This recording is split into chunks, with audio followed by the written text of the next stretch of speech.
Hey everybody, it is Eric, and it is two-time Lemons champion and Lemons judge Neal Losi, and we are back from the annual trek to New Jersey Motorsports Park in the real hoopties of New Jersey.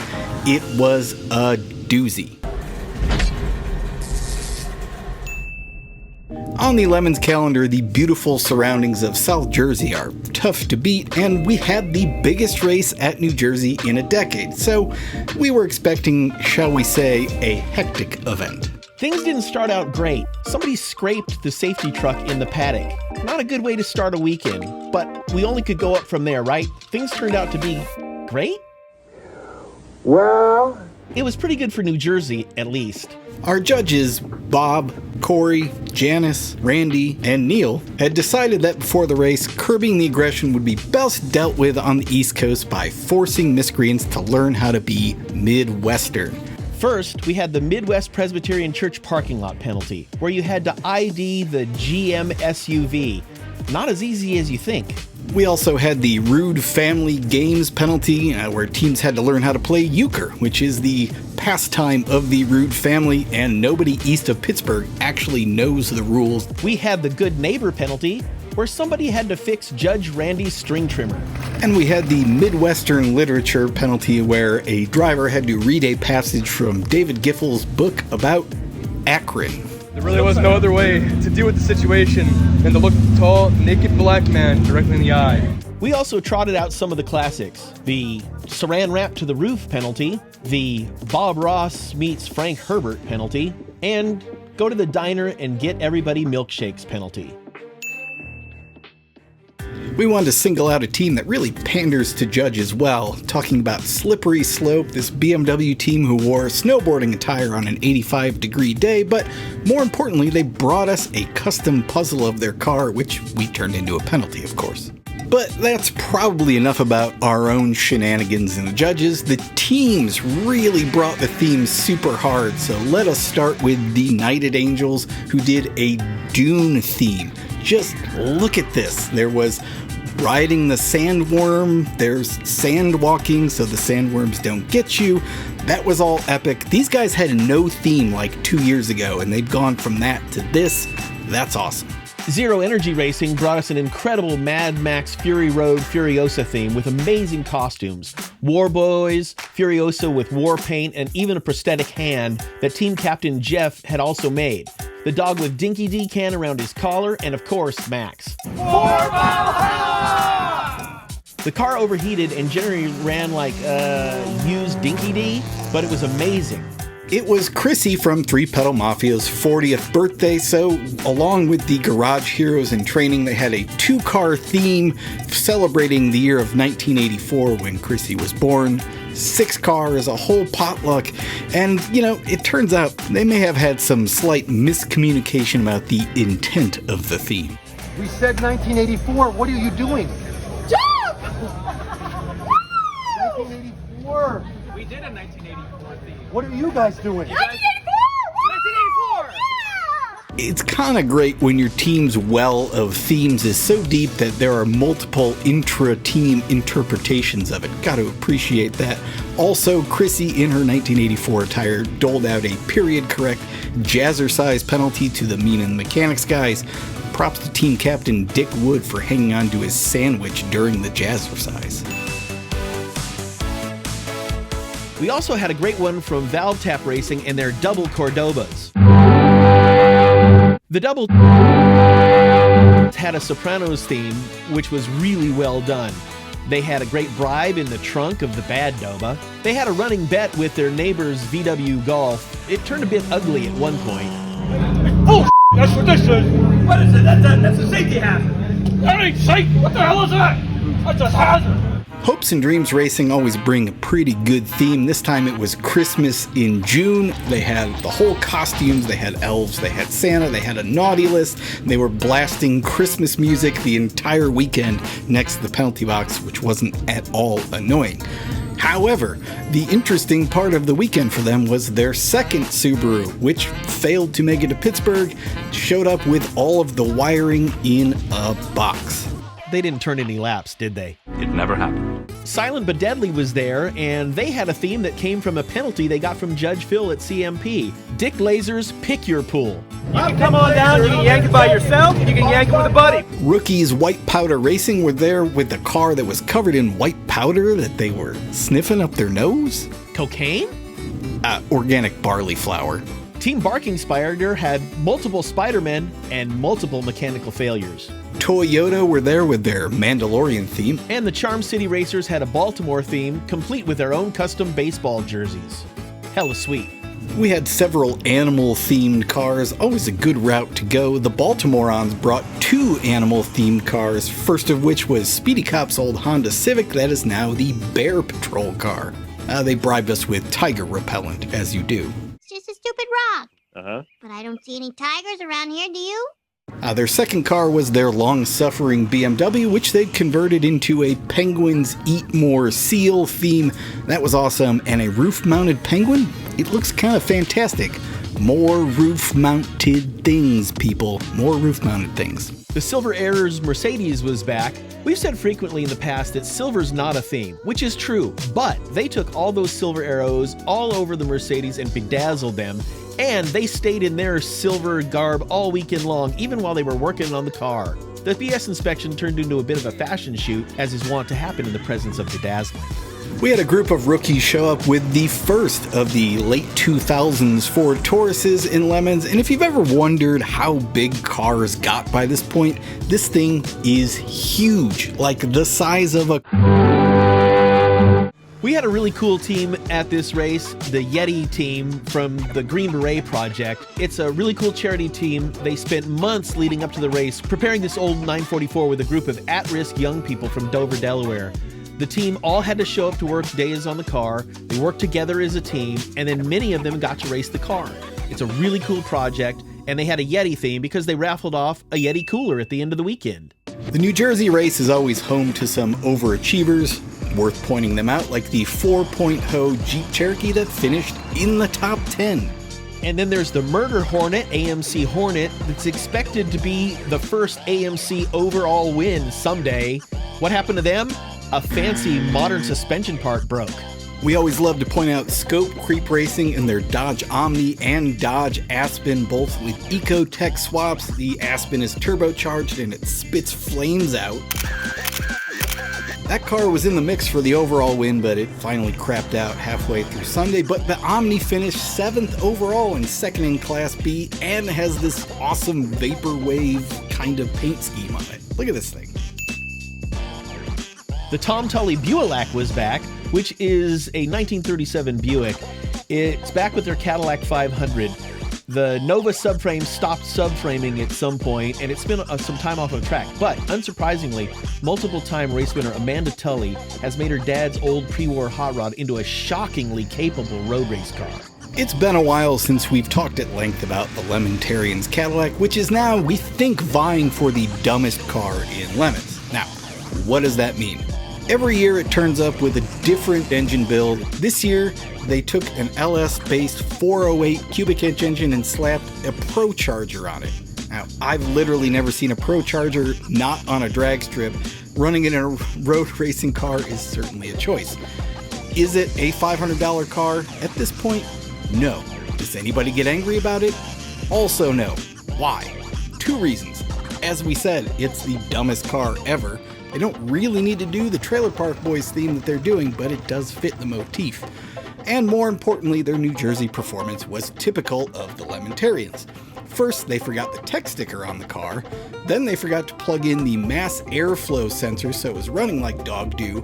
And then when they put the laptop strapped into the car to retune the car for just a couple laps, they hadn't ratcheted down the cool soup cooler so it dumped all the water on their laptop.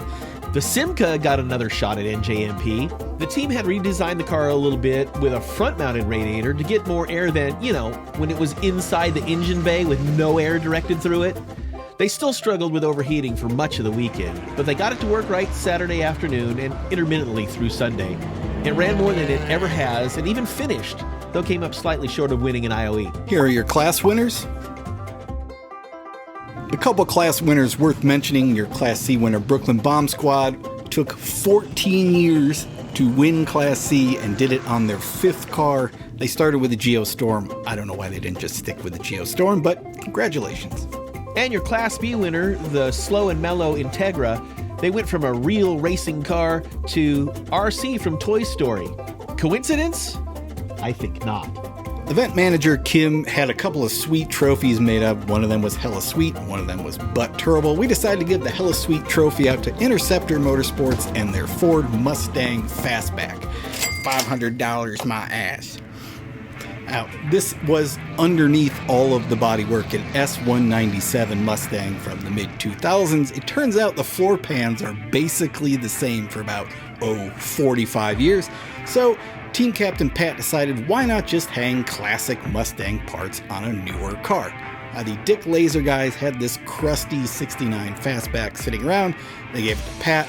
He literally spent years putting these 69 body panels onto this modern Mustang to make it fit.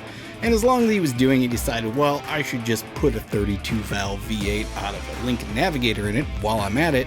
And about at year 2.5, he said, why am I not just building a 69 Mustang or a 2006 Mustang? Why indeed?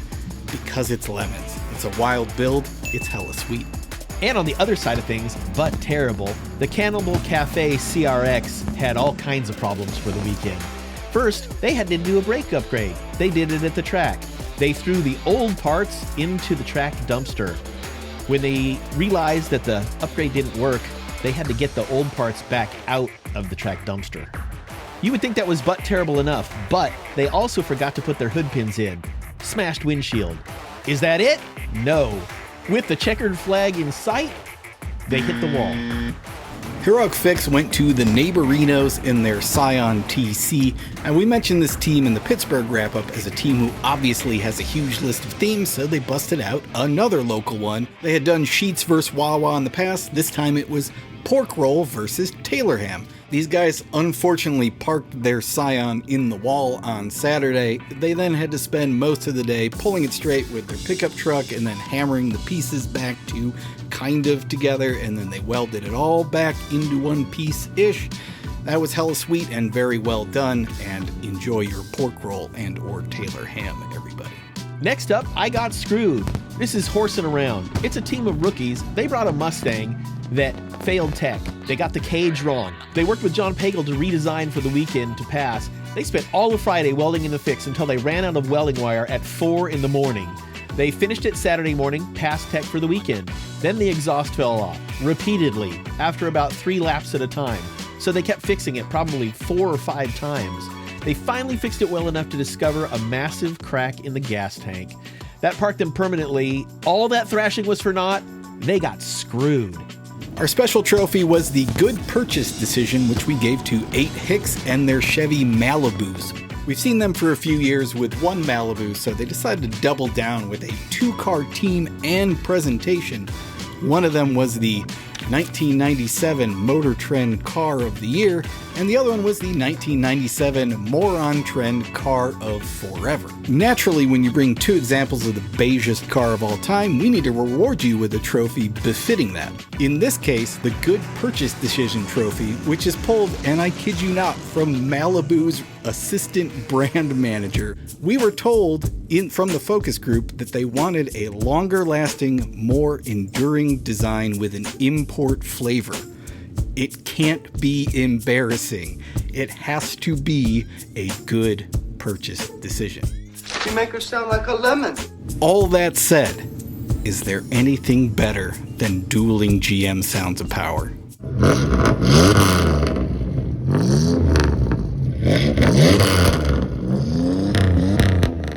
You know I love the tuba. It's one of my favorite instruments. Listen to this. Judge's choice was the Carroll County Gangsters and their Subaru Outback wagon. They wanted C-Class for their totally unthemed Subaru. Judges said, come back to us with a theme, or your Class B. Usually when that happens, people don't do it, or they come back with something really lame. This team went all in and came back with a theme that was actually hella sweet. So they painted the car like the MV Dolly with lights that went off and on command.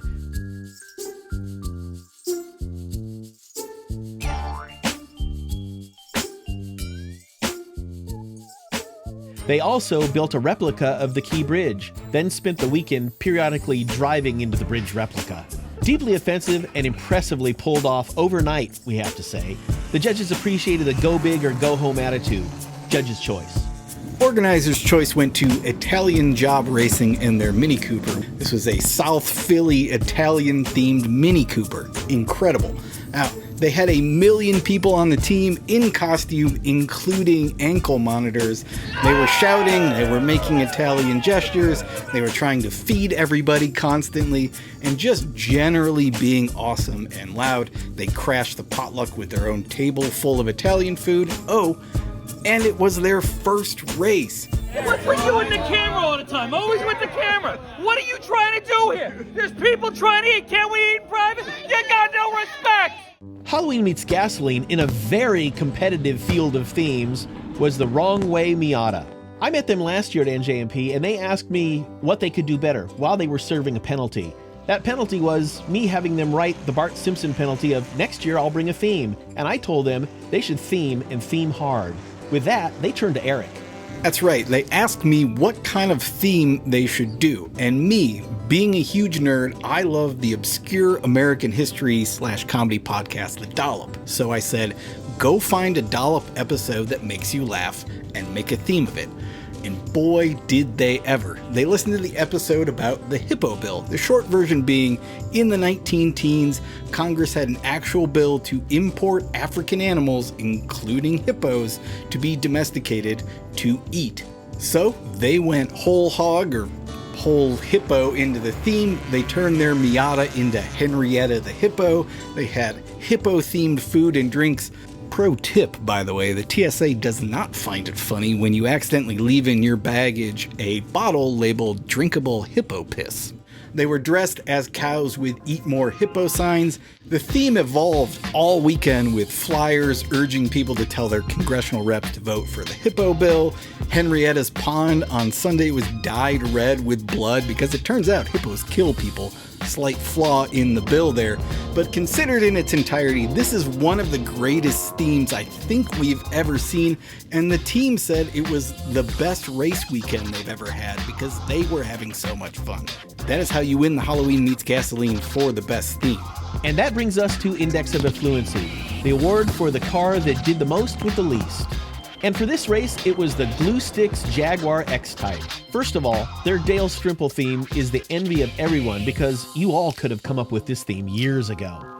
Last year, they hired Dale a stripper. This year, they recreated an old photo of Dale and his fellow corner workers for the theme.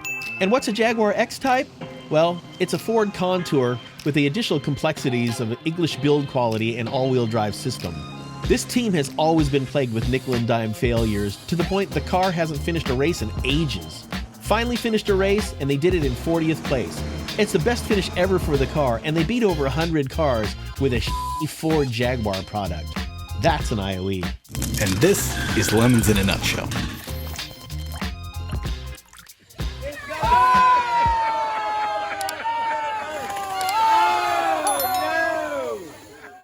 Every second you don't subscribe or watch one of these videos, another Vega is sent to the crusher. Won't you help us save Classic?